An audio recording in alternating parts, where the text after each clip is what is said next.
नमस्कार, खबरों की खबर के इस कार्यक्रम में आपका स्वागत है। आज हम बात करेंगे होली पर कि होली क्यों मनाई जाती है। साथ ही आपको नकली होली और असली होली के बारे में भी बताएंगे। विष्णु पुराण में यह कथा वर्णित है कि हिरण्यकश्यप नाम का एक ब्राह्मण राजा था। उसके भाई हिरण्याक्ष को भगवान विष्णु के अवतार बराह ने मारा था। इसका बदला लेने के लिए हिरण्यकश्यप भगवान विष्णु को खत्म करना चाहता था। वह तपस्या करने के लिए चला गया। जिस समय वह तपस्या करने गया था उस समय उसकी पत्नी कयाधु गर्भवती थी। हिरण्यकश्यप के तपस्या करने जाते ही इंद्र जी कयाधु को उठा ले गए। उन्हें डर था कि उसके गर्भ में कोई दैत्य होगा और वह हिरण्यकश्यप की तरह बलशाली होगा। इसलिए उन्होंने सोचा कि इसके पैदा होने से पहले ही इसे मार दिया जाए। तभी इंद्र जी को नारद जी मिल जाते हैं। वहाँ नारद जी कयाधु को उपदेश देते हैं और भगवान विष्णु की कथाएं सुनाते हैं। उस समय कयाधु जी के गर्भ में प्रहलाद जी थे, जिन्होंने सारा ज्ञान सुन लिया था। वो नारद जी के आश्रम में ही पैदा हुए और प्रतिदिन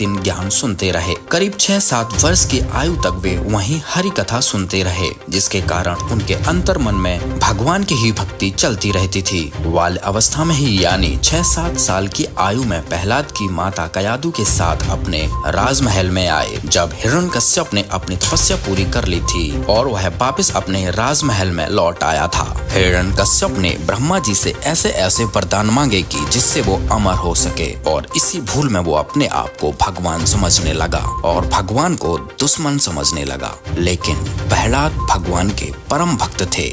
हिरण्यकश्यप के भय से सारी प्रजा उनको भगवान कहती थी, लेकिन भक्त प्रहलाद कहते, मेरे पिताजी भगवान नहीं हैं, भगवान तो कोई और है। जब ये बात हिरण्यकश्यप को पता चली तो प्रहलाद से वार्ता की। तब भी प्रहलाद ने यही कहा कि पिताजी आप भगवान नहीं हो, भगवान तो कोई और है। फिर उसने पूछा कि कहाँ है तेरा भगवान। तब प्रहलाद ने बोला कि भगवान तो सर्वव्यापक है, वो हर जगह है। ये बात सुनकर वो इतना क्रोधित हो गया कि उसने अपने प्रहलाद को मारने की ठान ली। एक पिता अपने ही पुत्र का दुश्मन बन गया और तरह तरह से उसे मारने की कोशिश की गई, परंतु भगवान प्रहलाद की रक्षा करते रहे।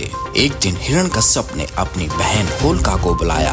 होलिका के पास एक वरदान वाली चादर थी, जिसे ओढ़कर अगर वो अग्नि में बैठ जाए तो उसे अग्नि जला नहीं सकती थी। हिरण्यकश्यप ने प्रहलाद को मारने के लिए होलिका को बुलाया और होलिका अपनी चादर ओढ़कर प्रहलाद को गोद में लेकर अग्नि में बैठ जाती है। परमात्मा ने हवा इस तरह जला दी कि हवा के वेग से वो चादर उड़कर प्रहलाद के ऊपर जाती है और होलिका जलकर मर जाती है।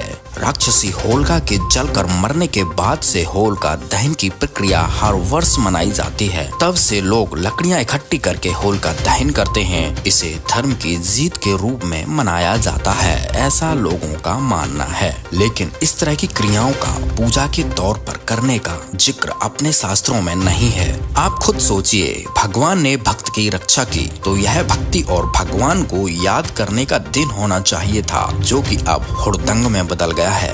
होली के नाम पर धूल मिट्टी कीचड़ में सुअर की तरह सराबोर रहते हैं। रंग गुलाल पानी की अलग से बर्बादी, विभिन्न केमिकल युक्त बने रंगों के उपयोग से काफी लोगों को स्किन प्रॉब्लम से भी जूझना पड़ता है। शराब जुआ मांस भक्षण विशेष तौर पर होने लगा है। कहने का तात्पर्य है कि होली मनाना एक शास्त्र विरुद्ध क्रिया है। इसको शिक्षित लोगों को समझना होगा और इस नकली होली को त्याग कर असली होली मनानी होगी, जिससे हम और हमारा परिवार हर्ष और उल्लास से अपना जीवन बिता सकें। तो अब बात करते हैं असली होली की। संत रामपाल जी महाराज जी ने संत गरीबदास जी महाराज जी की वाणी को आधार बनाते हुए कहा है कि असली होली तो प्रतिदिन मनाई जाने चाहिए। अब आप सोच रहे होंगे कि प्रतिदिन होली कैसे मनाई जाए, तो अब हम आपको पूरी डिटेल में बताते हैं कि होली कैसे मनाई जाती है। संत गरीबदास जी महाराज जी कहते हैं, जैसे किरका जहर का रंग होरी हो, कहो कौन तिस खावे राम रंग होरी हो। इस वाणी का सरलार्थ जगत गुरु तत्वदर्शी संत रामपाल जी महाराज जी ने किया और बताया कि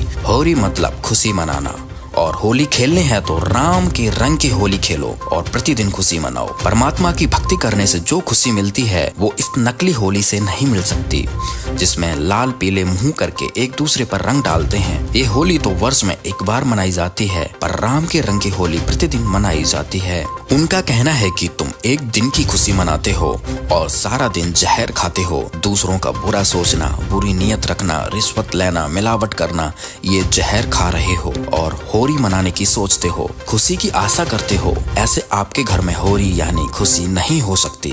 होली कैसे होगी अर्थात खुशी कैसे होगी? जिसको ये पता लग गया कि बुरी नियत रखना, धोखा करना आदि जहर है, फिर वो उस जहर को नहीं खाएगा। और फिर देखना इस परमात्मा की तरफ से आपको कितनी होली यानी खुशी मिलेगी।